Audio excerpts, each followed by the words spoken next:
প্রিয় বন্ধুরা, আরও একবার উঠে আসছে আপার প্রাইমারি থেকে বেশ কিছু জরুরি খবর এবং ব্রেকিং নিউজ আপডেট।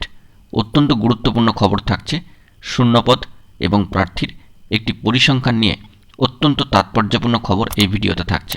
অবশ্যই ভিডিওটিকে শেষ পর্যন্ত দেখার প্রয়োজনীয়তা রয়েছে এবং চ্যানেলটিকে এখনই সাবস্ক্রাইব করে সঙ্গে থাকুন। বন্ধুরা, বেশ কয়েকটা দিন অতিক্রান্ত হয়ে গিয়েছে এবং ইতিমধ্যেই কমিশনের তরফ থেকে সাপ্লিমেন্টারি যে এফিডেভিটটি জমা করার কথা ছিল সেটি কিন্তু কমিশন অত্যন্ত সদর্থক উদ্যোগ নিয়েই সাবমিশন করে দিয়েছে। সেখানে দেখা যাচ্ছে যে 12,589 থেকে প্রার্থী সংখ্যা বৃদ্ধি পেয়ে অর্থাৎ এমপ্যানেল ওয়েট লিস্টেড ক্যান্ডিডেটদের সংখ্যা সেখানে কিন্তু বৃদ্ধি পেয়েছে। অর্থাৎ কিছু না কিছু বিষয় কিন্তু জাস্টিফিকেশান হয়েছে, অর্থাৎ ভেরিফিকেশান হয়েছে। সমস্ত বিষয়গুলিকে সংশোধন করে পুনরায় কমিশন বেশ কিছু প্রার্থীকে সংযুক্ত করেছেন। নট ইন দ্য লিস্টেড যে 1463 জন ছিল তার মধ্যে থেকে 750 জনের মতো প্রার্থী, সেই সমস্ত যোগ্য বঞ্চিত প্রার্থীর সমস্যার কিন্তু সমাধান হয়েছে। সার্বিক সংখ্যাটা বর্তমানে দাঁড়িয়েছে 13,339 জন। তাহলে একটা বিষয় হচ্ছে যে বেশ কিছু সাবজেক্টের ক্ষেত্রে যেখানে শূন্যপদের থেকে প্রার্থীর সংখ্যা কম, অর্থাৎ যতটুকু পরিমাণ শূন্যপদ রয়েছে তার থেকে বাছাইকৃত বা তালিকাভুক্ত যে সমস্ত প্রার্থীরা রয়েছেন তাদের সংখ্যাটা কম, অর্থাৎ যা শূন্যপদ তার তুলনায় প্রার্থীর সংখ্যা কম। বিভিন্ন সাবজেক্ট বিভিন্ন ক্যাটাগরিতে এই বিষয়টি কিন্তু হয়েছে।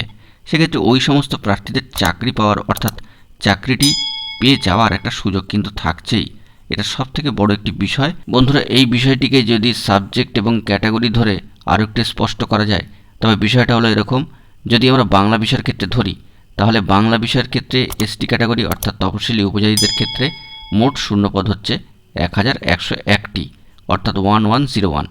উপযুক্ত প্রশিক্ষিত প্রার্থী না পাওয়ায় ইন্টারভিউয়ে ডাক পেয়েছেন 357 জন প্রার্থী, অর্থাৎ সেটি কিন্তু অর্ধেকের থেকেও কম হচ্ছে। 1,101টি শূন্যপদে ইন্টারভিউতে ডাক পাচ্ছেন 357 জন প্রার্থী। সবাই ইন্টারভিউ দিয়েছেন এবং দেখা যাচ্ছে যে তাদের একটা সুযোগ কিন্তু থাকছেই।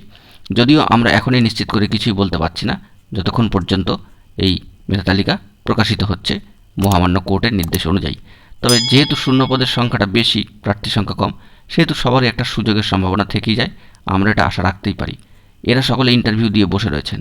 আবার সায়েন্সের সাবজেক্টগুলোর ক্ষেত্রে যদি আমরা দেখি, যেমন অঙ্ক, পদার্থবিদ্যা, রসায়ন বিভাগে তফসিলি জাতি অর্থাৎ এসসি ক্যাটাগরিভুক্ততে মোট শূন্যপদ সংখ্যা হচ্ছে 1,057টি। উপযুক্ত প্রশিক্ষিত প্রার্থী না পাওয়ায় ইন্টারভিউয়ে ডাক পেয়েছেন 1,022টি। বুঝতেই পাচ্ছেন যে 1,057 জনের মধ্যে ডাক পাচ্ছেন 1,022 জন। কম বেশি 30 থেকে 35 জন মতো প্রার্থী কিন্তু কম রয়েছে। যেহেতু এই সমস্ত ক্যাটাগরিতে শূন্যপদের তুলনায় প্রার্থীর সংখ্যা কম, তাই মেধা তালিকা বেরোলেই এদের নিয়োগ হওয়ার একটা কথা বা এদের নিয়োগ হওয়ার একটা সম্ভাবনা কিন্তু থাকছেই, যা উল্লেখ করছেন পশ্চিমবঙ্গ আপার প্রাইমারি চাকরি প্রার্থী মঞ্চের আন্দোলনের অন্যতম নেতৃত্ব সুশান্ত ঘোষ মহাশয়। কিন্তু কবে বেরোবে মেধা তালিকা, এটাই কিন্তু এখন একটা প্রশ্ন থেকে যাচ্ছে। মহামান্য কোর্টের নির্দেশের দিকেই কিন্তু আমাদেরকে তাকিয়ে থাকতে হবে। অর্থাৎ বন্ধুরা, আমাদের পূর্বে উল্লেখিত শূন্যপদ এবং প্রার্থীর যে একটা পরিসংখ্যান আমরা প্রথম দিকে উল্লেখ করেছিলাম, আশা করি সেই বিষয়টিকে আপনাদের কাছে স্পষ্ট করতে পারলাম। বেশ কিছু সাবজেক্টের ক্ষেত্রে এই ধরনের একটা সুযোগের সম্ভাবনা কিন্তু থেকেই যাচ্ছে। দেখা যাক পরবর্তী ক্ষেত্রে কী খবর উঠে আসে। বন্ধুরা, এখন এটুকুই। সকলে ভালো থাকবেন এবং চ্যানেলটিকে এখনই সাবস্ক্রাইব করে সঙ্গে থাকবেন। ধন্যবাদ।